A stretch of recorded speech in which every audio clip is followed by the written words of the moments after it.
નમસ્કાર દર્શક મિત્રો, પ્લેગ્રાઉન્ડ ધ સ્પોર્ટ્સ શોમાં આપ સૌનું હાર્દિક સ્વાગત છે. ફરી એકવાર ભારતની હાર થઈ છે. ખેર આજે આપણે ભારતની હાર જે થઈ છે વન ડે ક્રિકેટમાં એની વાત નથી કરવાની, પણ હા એ વાત તો ચોક્કસ છે કે બીજી મેચ પણ ભારત હાર્યું છે. બીજી તરફ વિમેન્સ ક્રિકેટ બહુ જબરજસ્ત રમે છે. ભારતના બેટર્સ બહુ શાનદાર પ્રદર્શન કરી રહ્યા છે. ખાસ કરીને પ્રતિક્ષા રાવલ અને સ્મૃતિ મંધાના બંને જબરજસ્ત અંદાજથી ઓપનિંગ પાર્ટનરશિપ બહુ જ મોટી બનાવી રહ્યા છે અને ક્યાંક ને ક્યાંક નવા વિક્રમો સર્જે એવી તમામ શક્યતાઓ છે. સ્મૃતિની સદી પણ પૂરી થઈ છે. ખરેખર આજે વાત કરવી છે એશિયન એક્વેટિક્સ ચેમ્પિયનશિપની. દોસ્તો, જ્યારે આપણે વિશ્વ ફલક ઉપર ભારતને લઈ જવાનું હોય ત્યારે ખાસ કરીને એના માટેના ઇન્ફ્રાસ્ટ્રક્ચર, એના માટેની તૈયારીઓ, અદ્યતન સુવિધાઓ, આ બધી જ બાબતોનું ધ્યાન રાખવું પડે છે અને ક્યાંક એવી જ એક ચેમ્પિયનશિપ અમદાવાદમાં પૂરી થઈ. હવે તો આપણે જાણીએ છીએ કોમનવેલ્થ ગેમ્સ પણ ગુજરાતમાં આવી રહી છે. બીજી અગત્યની વાત એ હતી કે ભાઈ આ પ્રકારની ટુર્નામેન્ટ્સનું આયોજન કરવાથી ભારતનો જે દાવો છે ઓલિમ્પિક્સનો, એ ઓલિમ્પિક્સનો દાવો પણ મજબૂત બને છે. એટલે આપણે કંઈક શોકેસ કરવા માગતા હતા કે અમે એવી એક ટુર્નામેન્ટ, એવી એક ચેમ્પિયનશિપ કરવા માગીએ છીએ કે જે તમામ સુવિધાઓ સાથેની હોય.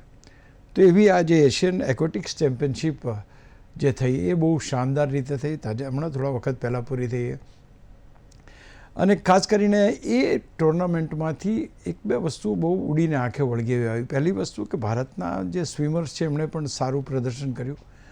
બીજી વસ્તુ, જે વીર સાવરકર સ્પોર્ટ્સ કોમ્પ્લેક્સ ખાતે જે એક્વેટિક્સની સુવિધાઓ છે એ સુવિધાઓ ક્યાંક આપણે વિશ્વની સમક્ષ રાખવામાં સફળ થયા. ખેર, આજે આની ઉપર એક વાતચીત કરવાની છે અને એની સાથે વાતચીત આપણે શરૂ કરીએ તે પહેલાં એક રિપોર્ટ ઉપર નજર નાખીએ.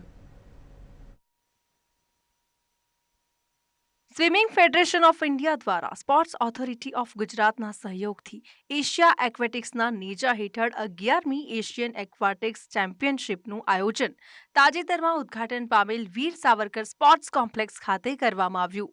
આ પ્રીમિયર કોન્ટિનેન્ટલ ઇવેન્ટમાં સ્વિમિંગ, ડાઇવિંગ, આર્ટિસ્ટિક સ્વિમિંગ અને વોટર પોલો સહિતની રમતોમાં 29 દેશોના 900થી વધુ ખેલાડીઓએ ભાગ લીધો. આ ચેમ્પિયનશિપ ભારતીય ખેલાડીઓના ઘર આંગણે રમવાનો લાભ અને ઉચ્ચ સ્તરીય સ્પર્ધાનો અનુભવ પૂરો પાડશે. આ સાથે આ ઇવેન્ટ 2026 એશિયન ગેમ્સ માટે ક્વોલિફાઇંગ ઇવેન્ટ તરીકે પણ આ ચેમ્પિયનશિપ માન્યતા પ્રાપ્ત છે. ગુજરાત માટે આ ચેમ્પિયનશિપનું આયોજન એક મોટી સિદ્ધિ છે, જે 2030 કોમનવેલ્થ ગેમ્સ અને 2036 ઓલિમ્પિક ગેમ્સની યજમાની કરવાની ભારતની બીડમાં અમદાવાદને મોખરે રાખશે. એક્વાટિક્સ ક્ષેત્રે આંતરરાષ્ટ્રીય કક્ષાની આ ઇવેન્ટ ભારતમાં એક્વાટિક્સ રમતોને લોકપ્રિય બનાવવામાં, એક્વાટિક્સ ક્ષેત્રે વધુ પ્રતિભાઓને તૈયાર કરવામાં અને અમદાવાદને વૈશ્વિક સ્પોર્ટ્સ ડેસ્ટિનેશન તરીકે સ્થાપિત કરવામાં મદદ કરશે. ભારતમાં 2036ના ઓલિમ્પિક્સની યજમાની કરવાના વિઝનને સાકાર કરવાની દિશામાં આ ચેમ્પિયનશિપ મહત્વની સાબિત થશે. આ ઇવેન્ટ રાજ્યની સંગઠનાત્મક કુશળતા, ઇન્ફ્રાસ્ટ્રક્ચર, સજ્જતાઓ અને આંતરરાષ્ટ્રીય સ્તરની ઇવેન્ટ્સનું આયોજન કરવાની ક્ષમતાને મજબૂત કરશે. સમગ્ર ચેમ્પિયનશિપમાં ભારતના ખેલાડીઓ પણ ઝળક્યા અને મેડલ્સ પણ જીત્યા. ચીને તમામને પાછળ રાખીને આ ચેમ્પિયનશિપમાં સર્વાધિક મેડલ્સ જીત્યા.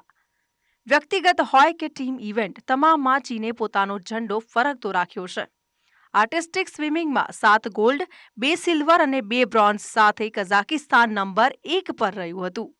જ્યારે ડાઇવિંગમાં 10 ગોલ્ડ, 5 સિલ્વર અને 1 બ્રોન્ઝ સાથે 16 મેડલ જીતી ચીન નંબર 1 પર રહ્યું હતું.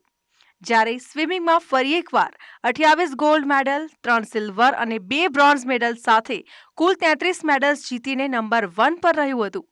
જ્યારે વોટર પોલોમાં ચીન 2 મેડલ સાથે ટોચ પર રહ્યું હતું. ઓવરઓલ ચીન 40 ગોલ્ડ મેડલ્સ, 10 સિલ્વર અને 4 બ્રોન્ઝ સાથે નંબર 1 પર રહ્યું હતું. જ્યારે યજમાન ભારત 4 સિલ્વર અને 9 બ્રોન્ઝ મેડલ સાથે નંબર 11 પર રહ્યું હતું. Bureau report, Gujarat news. દોસ્તો, આજે આ સરસ આપણે વાત સાંભળી, પણ વિરેન્દ્રભાઈ નાણાવટી જે સિનિયર વાઇસ પ્રેસિડેન્ટ છે એશિયા એક્વેટિક્સના, એમની સાથે આ ટુર્નામેન્ટ વિશે, ટુર્નામેન્ટ કઈ રીતે ગુજરાતને મળી એ વિશે પણ વાત કરી. આવો સાંભળીએ આ મુલાકાત. દોસ્તો, 11મી એશિયન એક્વેટિક્સ ચેમ્પિયનશિપ અમદાવાદમાં રમી રહી છે. અમદાવાદ માટે એટલે ગૌરવની વાત છે કે ધીમે ધીમે આપણે ઓલિમ્પિક્સ તરફ આગળ વધી રહ્યા છે, ત્યારે એક પછી એક ઇન્ટરનેશનલ ઇવેન્ટ્સ જે ભારતમાં, ગુજરાતમાં અને અમદાવાદમાં આવી રહ્યા છે, એનું ગૌરવ મને અને તમને તમામને થાય એ સ્વાભાવિક છે. આ ટુર્નામેન્ટ કેવી રીતે અહીંયા આવી, કેવી રીતે આ ચેમ્પિયનશિપનું આયોજન થાય છે, અથવા તો કઈ રીતે એવી બારીકીઓ છે કે જ્યાં આગળ એક્સપર્ટ્સ એડવાઇસની જરૂર પડતી હોય, અથવા તો કઈ રીતે આખું આયોજન કરવામાં આવ્યું છે. મારી સાથે વિરેન્દ્રભાઈ નાણાવટી છે. આમ જોવા જઈએ તો હું નથી માનતો કે કોઈને પણ આ નામની પછી એમનો પરિચય આપવાની જરૂર પડે. સ્વિમિંગ અને નાણાવટી સાહેબ એક સિક્કાની બે બાજુ છે. આપણે એમને જ વાત કરીએ, કારણ કે અહીંયા તમામ બાબતોનું સંચાલન, દેખરેખ અથવા તો આયોજન નાણાવટી સાહેબ જ કરી રહ્યા છે. ચાલો આપણે એમની પાસેથી જાણીએ. સૌથી પહેલાં નાણાવટી સાહેબ એ બતાવો કે જે રીતે આ એશિયન એક્વેટિક્સ ચેમ્પિયનશિપ ગુજરાતમાં આવી છે, કયા એવા પ્રયત્નો હતા તમારા પોતાના અથવા તો નેશનલ જે બોડી છે એના, અને તમામ જે સ્વિમિંગના અથવા એક્વેટિક્સના ચાહકો છે એમના કેવા પ્રયત્નો હતા? 1985માં એશિયન સ્વિમિંગ ચેમ્પિયનશિપ મુંબઈમાં કરવામાં આવી હતી. ત્યાર પછી આવી મોટી ટુર્નામેન્ટ કરવાનો આપણને ચાન્સ મળ્યો નહોતો અને આપણી પાસે સગવડો પણ નહોતી. છેલ્લા કેટલાક વખતથી ભારત સરકારનો અભિગમ રમતગમત પ્રત્યે ખૂબ જ પોઝિટિવ થયો છે અને 2036માં માનનીય પ્રધાનમંત્રીનું એક સ્વપ્ન છે કે 2036માં ઓલિમ્પિક થાય, અને એ સ્વપ્ન સાકાર કરવા માટે અમદાવાદમાં ઘણા બધા નવા સ્પોર્ટ્સ સ્ટેડિયમ તૈયાર થયા. એમાં અમારું એક્વેટિક સ્ટેડિયમ પણ, એક્વેટિક કોમ્પ્લેક્સ પણ તૈયાર થયો.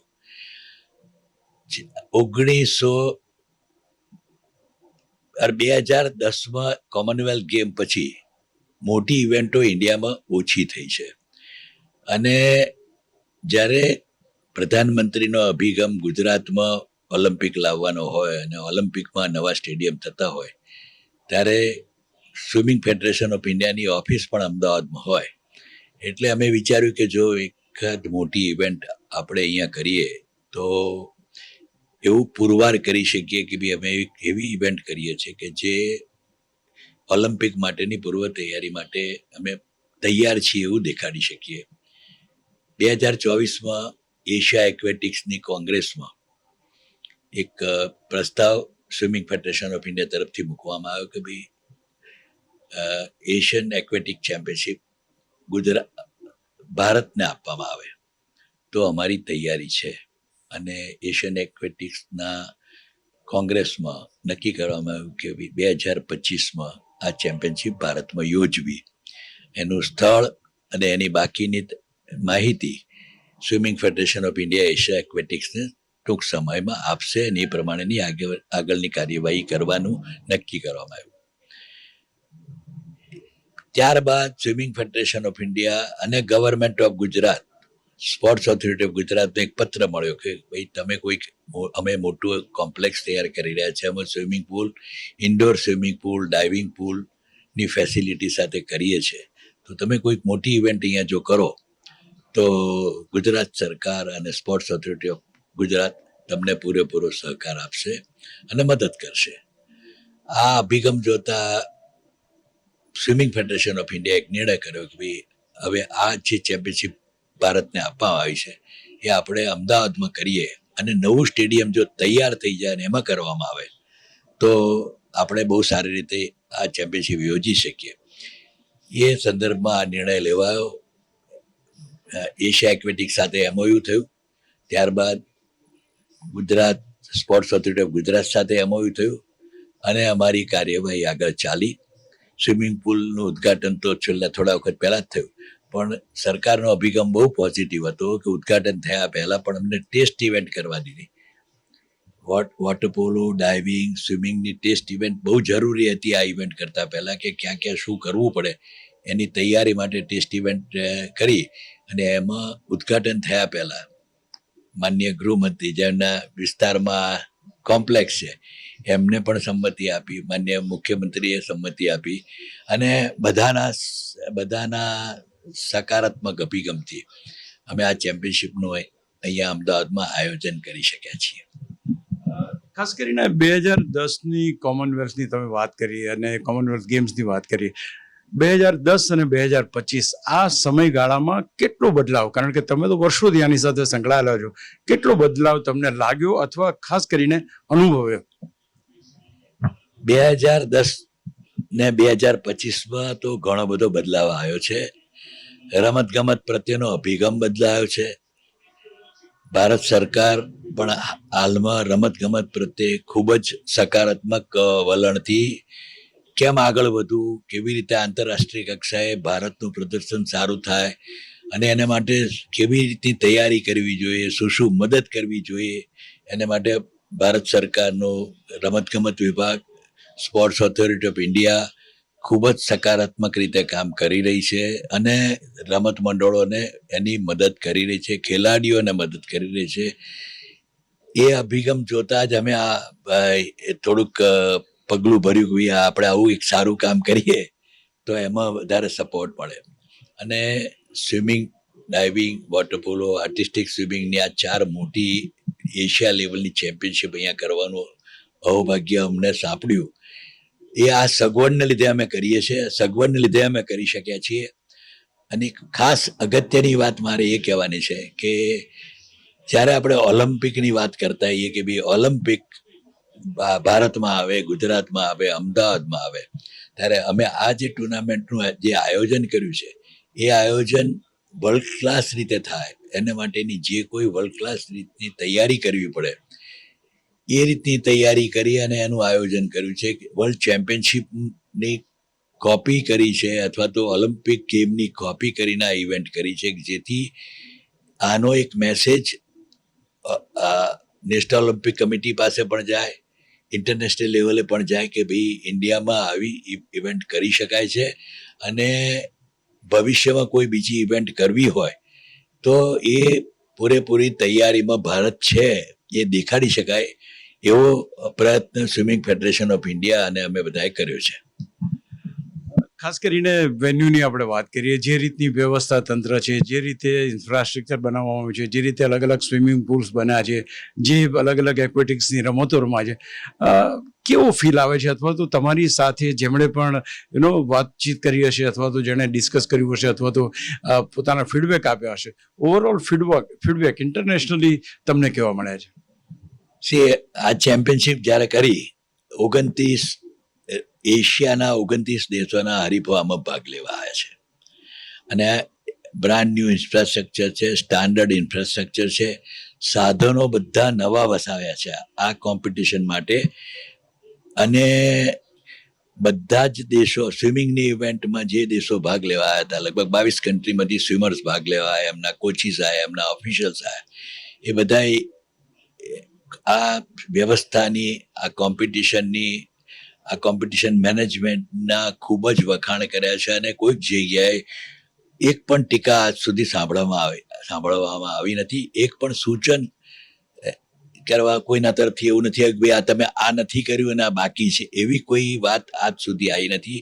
Everyone has appreciated, everyone has one and all has told કે ભાઈ આ એક સરસ આયોજન થયું, સરસ કોમ્પિટિશનથી, અને ભાગ લેનારનો ઉત્સાહ પણ એટલો જ ખૂબ જ ઉત્સાહ હતો અને સ્ટેડિયમની વ્યવસ્થા પણ એટલી જ સરસ રીતે કરવામાં આવી છે કે જેથી જોનારને પણ ખૂબ સારી રીતે આનો લાભ લઈ શકે. એક વસ્તુ ખાસ કહેવાની, સ્વિમિંગ, ડાઇવિંગ ને વોટર પોલો તો આપણે અહીંયા જોઈએ જ છે, પણ આર્ટિસ્ટિક સ્વિમિંગની જે કોમ્પિટિશન અહીંયા એશિયન લેવલની થઈ, એક નવી ઇવેન્ટ હતી. અમારા માટે પણ એની વ્યવસ્થા કરવાનું પણ નવું હતું, છતાંય એ ઇવેન્ટમાં ભાગ લેનાર બધા જ દેશોએ ખૂબ વખાણ કર્યા છે અને એનું આયોજન માટે અમને જે અમારા એશિયા એક્વેટિક્સના મેમ્બર કન્ટ્રી તરફથી પ્લસ ન્યુટ્રલ રેફરીઝ અમારા ઓસ્ટ્રેલિયા, હંગેરી, ફ્રાન્સ, પેરિસ, આ બધેથી ન્યુટ્રલ રેફરી આવીને આનું સંચાલન કર્યું છે, એમનો પણ અભિપ્રાય ખૂબ જ સારો મળ્યો છે. એટલે અમારો ઉત્સાહ વધારે છે કે ભાઈ આગામી વર્ષોમાં કંઈક સારી ઇવેન્ટ કરીએ તો અમે કરી શકીશું એવું અમને ચોક્કસ રીતે લાગે છે.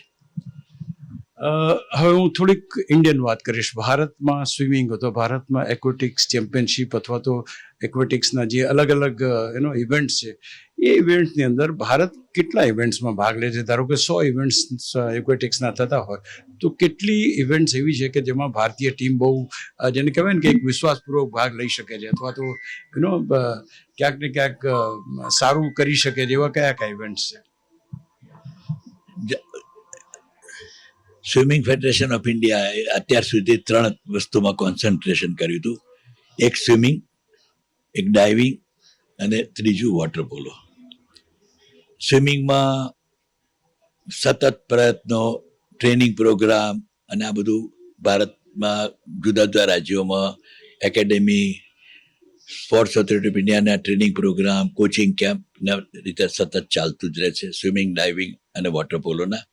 અને એના પરિણામ રૂપે આપણને અહીંયા આગળ ગુજરાતમાં જે આ એશિયન એક્વેટિક ચેમ્પિયનશિપ યોજાઈ એમાં 13 મેડલ આપણને મળ્યા. આપણા હરીફો દેખાવ અત્યાર સુધીમાં એશિયન ચેમ્પિયનશિપમાં આવો દેખાવ કોઈ દિવસ થયો નથી. આટલા બધા મેડલ મળ્યા નથી. પહેલી વાર આટલા મેડલ મળ્યા છે. એટલે એ ખેલાડીઓને પણ અભિનંદન આપું છું. આ સ્થાને પહોંચવા માટે જે સંસ્થાઓ કે ministry of youth affairs and sports, sports authority of India, government of Gujarat, federation તો કામ કરે જ છે. એટલે આ બધી સંસ્થાઓનો જે સહયોગ મળ્યો છે એને લીધે અત્યારે આ પ્રદર્શન કરી છે. ડાઇવિંગમાં પહેલી વખતે સિંક્રોનાઇઝ ડાઇવિંગમાં બ્રોન્ઝ મેડલ આપણા હરીફોને મળ્યો. એશિયન ચેમ્પિયનશિપ કે એશિયન ગેમમાં કોઈ દિવસ મેડલ મળ્યા નથી, એવો આ મેડલ મળ્યો છે. એ આપણા માટે ખૂબ સારું ચિહ્ન છે કે ભાઈ આવતા વર્ષે જ્યારે એશિયન ગેમ્સ થવાની છે ત્યારે આ હરીફો ચોક્કસ રીતે એશિયન ગેમમાં પણ આ જે દેખાવ કર્યો છે એ દેખાવને આધારે અમે થોડોક એવો વિશ્વાસ કેળવીએ છીએ કે ભાઈ એ વખતે પણ સારો દેખાવ અને Bharat they will bring some laurel for the country. Coming to the final question, જે રીતે ઇન્ફ્રાસ્ટ્રક્ચરનો વિકાસ થઈ રહ્યો છે આગામી 10 વર્ષમાં રમતગમત અને ખાસ કરીને એક્વેટિક્સને આપ ક્યાં જુઓ છો? જો તમારે ઓલિમ્પિકની તૈયારી કરવાની હોય તો ઘણું બધું કરવાનું બાકી છે, પણ મને ખબર છે ગુજરાત સરકાર આ બાબતમાં ખૂબ જ રસ લઈને કામ કરી રહી છે અને એની પૂર્વ તૈયારી રૂપે પણ ખૂબ જ કામગીરી કરી છે. અને 10 વર્ષમાં જે નવા ઇન્ફ્રાસ્ટ્રક્ચર ઊભા કરવા માટે એના પ્લાનિંગ અને એની પ્રપોઝલ્સ એની તૈયારી ખૂબ ઝડપથી ગુજરાત સરકાર કરી રહી છે. ગુજરાત સરકાર અને ઇન્ડિયન ઓલિમ્પિક એસોસિએશને 2036ની ઓલિમ્પિક બીડ કરવા માટે ઘણી બધી તૈયારી કરી છે. એમાં અમારું ઇન્ફ્રાસ્ટ્રક્ચર પણ કવર થાય છે અને swimming is one of the athletics અને સ્વિમિંગ આ 2 મેઇન ઇવેન્ટ છે ઓલિમ્પિક્સમાં. એટલે એની તૈયારી માટે જે રીતે તૈયારી કરવી જોઈએ એ તૈયારી મને નથી લાગતું કે કોઈ પીછેહટ કરી રહી હોય. અને અમને પણ ખૂબ એના માટે અમે બી ખૂબ જ ઉત્સાહી છીએ કે ભાઈ આ વહેલી તકે તૈયાર થાય તો અમારા જે તરવૈયા હરીફો જે છે એને એનો લાભ મળે અને આપણે ફાઇનલી 2036માં કંઈક સારી રીતે સાઇન આઉટ થઈએ. તો દોસ્તો, આ હતા નાણાવટી સાહેબ, જેમણે ઘણું બધું કીધું આ પર્ટિક્યુલર એક્વેટિવ્સ, કારણ કે ઘણા બધા વર્ષોનો અનુભવ એમનો છે. ખાસ કરીને એ આશા ચોક્કસ રાખી શકે કે 2036માં જો આપણને એક્વેટિક્સમાં મેડલ મળતા હશે તો અત્યાર સુધી કરેલા પ્રયત્નોની એ સફળતા હશે, એ ચોક્કસ કહી શકાય. દોસ્તો, વિરેન્દ્રભાઈ સાથે વાત કરી, ત્યાર પછી જ મોનલભાઈ સાથે પણ વાત કરી. મોનલ ચોકસી કે જેઓ સ્વિમિંગ ફેડરેશન ઓફ ઇન્ડિયાના સેક્રેટરી છે, એમની સાથે પણ વાત કરી. એમણે પણ ઘણી રસપ્રદ માહિતી આપી. આવો સાંભળીએ. દોસ્તો, મારી સાથે મોનલ ચોકસી છે, જે સ્વિમિંગ ફેડરેશન ઓફ ઇન્ડિયાના સેક્રેટરી છે. ખાસ કરીને અમદાવાદના આંગણે જે આ જબરજસ્ત ઇવેન્ટ લાવવામાં જેમણે અથાગ પ્રયત્નો કર્યા છે એમાંના મોનલભાઈ એક છે. અને કારણ કે દરેકને સાથે લઈને ચાલવું અને આટલા મોટા ઇવેન્ટનું આયોજન કરવું એ બહુ મુશ્કેલ વસ્તુ છે. પણ જ્યારે તમે એક કંઈક સારું કરવા માગતા હો તો ખાસ કરીને એમ કહેવાય કે આ ઇવેન્ટ એટલે કે ઇન્ટરનેશનલ ઇવેન્ટ અહીંયા અમદાવાદમાં એટલે કે વીર સાવરકર સ્પોર્ટ્સ કોમ્પ્લેક્સમાં આવ્યો છે. મોટું ભાગનો શ્રેય તો મોનલભાઈને જાય છે. મોનલભાઈ, ખાસ કરીને આ ઇવેન્ટ શરૂ થયો એ પહેલાં નેશનલ ઇવેન્ટ્સ પણ બે કે ત્રણ નેશનલ ઇવેન્ટ્સ પણ રમાઈ ગયા આ પર્ટિક્યુલર સ્ટેડિયમમાં. ખાસ કરીને કેવું ઇન્ફ્રાસ્ટ્રક્ચર છે અથવા તો કઈ રીતે અહીંયા ઇવેન્ટ આયોજન થાય છે, શું હેતુ હતો એનો?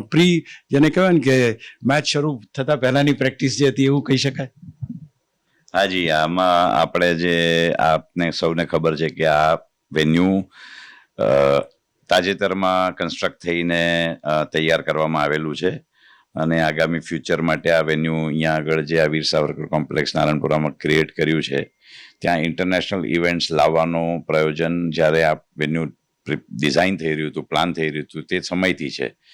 ઓરિજિનલી જ્યારે આના પ્લાન થતા હતા ત્યારે બી ઇન્ટરનેશનલ કોમ્પિટિશન માટે શું શું જોઈએ એ આર્કિટેક્ટના લેવલે ડ્રોઈંગ્સ અપ્રૂવ કરવાથી લઈને દરેક સ્ટેટ સ્પોર્ટ્સ ઓથોરિટી જોડે અમે જે ડિસ્કશન કર્યા હતા એનું અલ્ટિમેટલી આ પરિણામ એ આ વેન્યુ ઊભું થયેલું છે.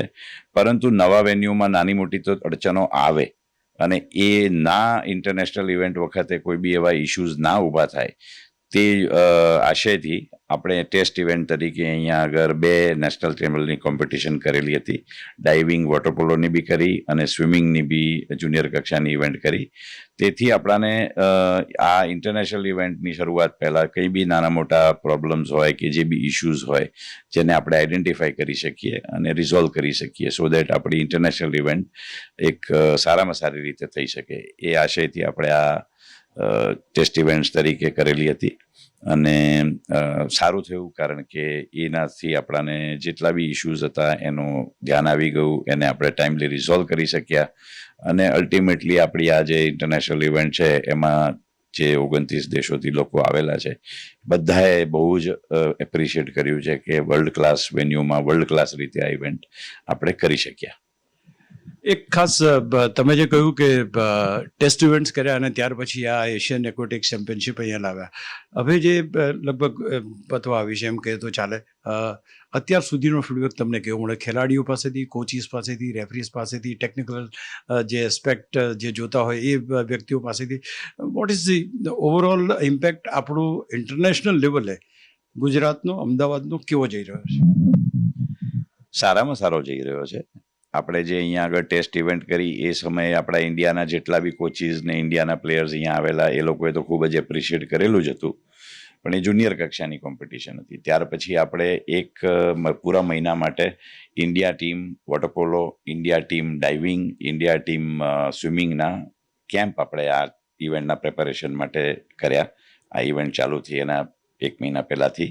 સો એ 30 દિવસ દરમિયાન જે કેમ્પ ચાલ્યા એની અંદર આપણા જે ટોપમોસ્ટ ખેલાડીઓ છે જેવા કે સાજન પ્રકાશ છે, શ્રીહરિ નટરાજ છે, કુશાગ્ર રાવત છે, જે લોકો વર્લ્ડના બધા જ વેન્યુમાં રમ્યા છે, એ લોકો ઓલિમ્પિકમાં પાર્ટ લીધો છે, એ લોકો યુરોપના વેન્યુઝમાં રમ્યા છે, એશિયન ગેમ્સમાં પાર્ટ લીધો છે. એટલે એ લેવલની કક્ષાની કોમ્પિટિશનના જે વેન્યુઝ છે એના કમ્પેરિઝનમાં ઇન્ડિયા કેમ્પમાં આપણા ખેલાડીઓએ જ કીધેલું કે સર આ સારામાં સારું વેન્યુ છે અને અમે એમને એમ કહી શકીએ કે જેટલા બી વર્લ્ડના વેન્યુમાં અમે ગયા છીએ એ લેવલનું એક વેન્યુ છે. એટલે આપણી કોમ્પિટિશન પોઈન્ટ ઓફ વ્યૂથી એ લોકોના ફીડબેકથી જ અમને કોન્ફિડન્સ હતો કે ભાઈ ઇન્ટરનેશનલ પ્લેયરો બી જે આવશે, ઇન્ટરનેશનલ ઓફિશિયલ્સ જે આવશે એ લોકોનો ફીડબેક આમાં કોઈ આપણાને તકલીફ કરે એવો પ્રકારનો નહીં હોય. શેર કરી શકું કે જેટલા બી ઇન્ટરનેશનલ પ્લેયરો અહીંયા આગળ આવ્યા, એશિયા એક્વેટિક્સના એક્ઝિક્યુટિવ ડાયરેક્ટર આવ્યા, વર્લ્ડ એક્વેટિક્સની વોટર પોલો કમિટી, સ્વિમિંગ ટેકનિકલ કમિટીના જે મેમ્બરો આવ્યા, એ લોકોએ વેન્યુ, ઇવેન્ટ કન્ડક્ટ અને બધા બાબત સર એટલો બધો પ્રેઝ આપેલો છે કે એમ કહેવાય કે ભાઈ એક જણે તો એટલે સુધી કીધું કે હવે તમારે વર્લ્ડ ચેમ્પિયનશિપ જો કરવી હોય તો આ વેન્યુમાં તમે માત્ર ખાલી સિટિંગ કેપેસિટીને છોડીને બધી જ રીતે તમારું વેન્યુ રેડી છે. અને એમને ફૂલ કોન્ફિડન્સ છે કે ભાઈ જો આ 2030માં કોમનવેલ્થ ગેમ્સ આવે તો જેના માટે જે વેન્યુ બી અલગથી તૈયાર થઈ રહ્યા છે એ બી તમે આ લેવલે જો કામ કરી શકતા હો તો તમને કોઈ તકલીફ પડવાની શક્યતા જ નથી. અને they have appreciated both from competition, venue and conduct, both point of view. They have been extremely appreciative. આપણે 2036ના ઓલિમ્પિક્સને પણ એમ કરી રહ્યા છે અને એનું એક જે કહેવાય ને કે એક એનું વાતાવરણ પણ ક્રિએટ થઈ રહ્યું છે. ચારે બાજુ ઘણા એશિયા વેટ લિફ્ટિંગ ચેમ્પિયનશિપ પણ અહીંયા આવી ગઈ. તો 2036 સુધીમાં જે રીતે વિકાસ અત્યારે થઈ રહ્યો છે રમતગમતનો, you feel that we are at par with international તૈયારીઓ જે ચાલતી હોય બીજા દેશો કરતા હશે એના એટ પાર છીએ? 2030 ઓલિમ્પિક કોમનવેલ્થ ગેમ્સ છે, 2036 ઓલિમ્પિક્સ છે, એના માટે આપણે હજી ઘણી તૈયારી કરવાની બાકી છે, ઘણી જ તૈયારી બાકી છે અને એક પ્રયાસ છે. પણ જે રસ્તા ઉપર આપણે ચાલી રહ્યા છીએ એ રસ્તાથી આપણે ડેફિનેટલી એક સારા એવો કોન્ફિડન્સ જાહેર કરી શકીએ અને બહારના લોકોને આપી શકીએ કે ભાઈ આપણે આ વસ્તુ કરી શકીએ છીએ. અને આ કોમ્પિટિશનો અહીંયા લાવવા પાછળનો આ એક મેઇન હેતુ બી છે, to prove our capability and our capacity to host international events. તો વેઇટ લિફ્ટિંગની કોમનવેલ્થ થઈ, એશિયા લેવલની સ્વિમિંગ ચેમ્પિયનશિપ થઈ, બીજી બધી ચેમ્પિયનશિપ આગામી મહિનાઓમાં અને 2026માં બીજા સ્પોર્ટ્સની બી પ્લાન આઉટ થઈ રહી છે. એ એક બેસિકલી એક કોઓર્ડિનેટેડ એફર્ટ છે કે જ્યાં નેશનલ ફેડરેશન્સ, સ્ટેટ ગવર્મેન્ટ અને સેન્ટ્રલ ગવર્મેન્ટ એક ઇન્ડિવિજ્યુઅલ સ્પોર્ટ વાઇઝ એક ઇવેન્ટ કન્ડક્ટ કરવાની ને હોસ્ટ કરવાની કેપેસિટી ડેમોન્સ્ટ્રેટ કરી રહ્યું છે. દેટ ડઝ નોટ મીન કે આપણે 2036 માટે ફૂલ્લી રેડી છીએ. ઘણું કામ બાકી છે, પણ થઈ શકશે એનો પૂરો ભરોસો છે. આપ તો ઘણા બધા વર્ષોથી સ્વિમિંગ સાથે સંકળાયેલા છો. છેલ્લા 10 વર્ષમાં રમતગમત ક્ષેત્રે જે પ્રગતિ અથવા તો જે હરણફાળ ભરી છે ભારતે, you feel that we are now coming at par with the other countries in preparation or other competing everybody like? એ પ્રશ્નનો જવાબ દરેક સ્પોર્ટ માટે જુદો જુદો છે અને ઘણા વર્ષોથી આપણા અમુક સ્પોર્ટ્સમાં આપણા ખેલાડીઓ આપણાને ડેફિનેટલી પ્રાઉડ ફીલ કરાવે છે, જેવું કે શૂટિંગ છે, બોક્સિંગ છે, રેસલિંગ છે. અને ઘણી સ્પોર્ટ્સ એવી છે કે જેની અંદર હજી આપણે ઇન્ડિયાએ ઘણી આગળ જવાની જરૂર છે. એક્વેટિક સ્પોર્ટ્સ બી એક એવો સ્પોર્ટ છે કે જેમાં આપણે ઘણું આગળ જવાની જરૂર છે. એટલે વર્લ્ડ કક્ષાએ આપણે એમ વાત કરીએ કે ભાઈ તો ઇન્ડિયન સ્વિમર છે તો હજી ઘણા પાછળ છે અને 2036 સુધીમાં આપણે તૈયારી કરવી હોય તો આજના યુવાનો જે 9, 10, 11, 12 વર્ષના છે એના ઉપર ટેલેન્ટ સ્કાઉટિંગ કરવું, એના ઉપર ફોકસ કરવું, એના ટ્રેનિંગને ડેવલપ કરવા. કારણ કે આજના જે આપણા ટોપ ખેલાડી છે એ 2036માં 12 વર્ષ પછી તો ઘણા ઉંમરલાયક થઈ ગયા છે અને આ સ્પોર્ટમાં એટલા ઉંમરલાયક ખેલાડીઓનું પરફોર્મન્સ લાવવું શક્ય નથી. એટલે એક પ્રોસેસ પેરેલલી ચાલુ રહેવી જરૂરી છે કે જેની અંદર આપણા ખેલાડીઓ આઈડેન્ટિફાઈ કરવામાં આવે 2030, 2032, 2036 માટે. વોટર પોલોમાં બી એવી જ રીતે જુનિયર ટીમો ઉપર ફોકસ કરવું બહુ અનિવાર્ય છે અને દરેક સ્પોર્ટમાં એ પ્રકારનું જરૂરિયાત છે. તો દોસ્તો, હતા મોનલ ચોકસી કે જેઓએ કહ્યું કે હા આપણે એ રસ્તા ઉપર ચોક્કસ છીએ પણ હજુ ઘણું બધું કામ કરવાનું બાકી છે. ઇન્ફ્રાસ્ટ્રક્ચરની વાત હોય કે બાકી બધી જ રીતે. તો માનું છું કે જે રીતે આપણે આગળ વધી રહ્યા છે, જે પેસ, જે ગતિથી આપણે આગળ વધી રહ્યા છે, આવનાર ભવિષ્યમાં આંતરરાષ્ટ્રીય કક્ષાની કોમ્પિટિશન્સ એ અમદાવાદમાં તો ચોક્કસ આવશે, એ ભરોસો આજે મળી રહ્યો છે. તો દોસ્તો, આ કંઈક વાત આપણે કરી એશિયન એક્વેટિક્સ ચેમ્પિયનશિપની અને તમામ રમતો જે રીતે કોમનવેલ્થ ગેમ્સ આવે છે અથવા તો ત્યાર પછી આપણે ઓલિમ્પિક્સની વાતો કરી. પણ એક વાતની ચોક્કસ ખાતરી છે કે આપણે સાચા રસ્તે જઈ રહ્યા છીએ. એટલે બંને જે કોમનવેલ્થ ગેમ્સ અને ઓલિમ્પિક્સ એ સપનું પૂરું થાય એમાં કોઈ મને શંકા લાગતી નથી. આ કાર્યક્રમનો અહીંયા પૂરું કરીએ છીએ. ફરી મળીએ ત્યાં સુધી નમસ્કાર.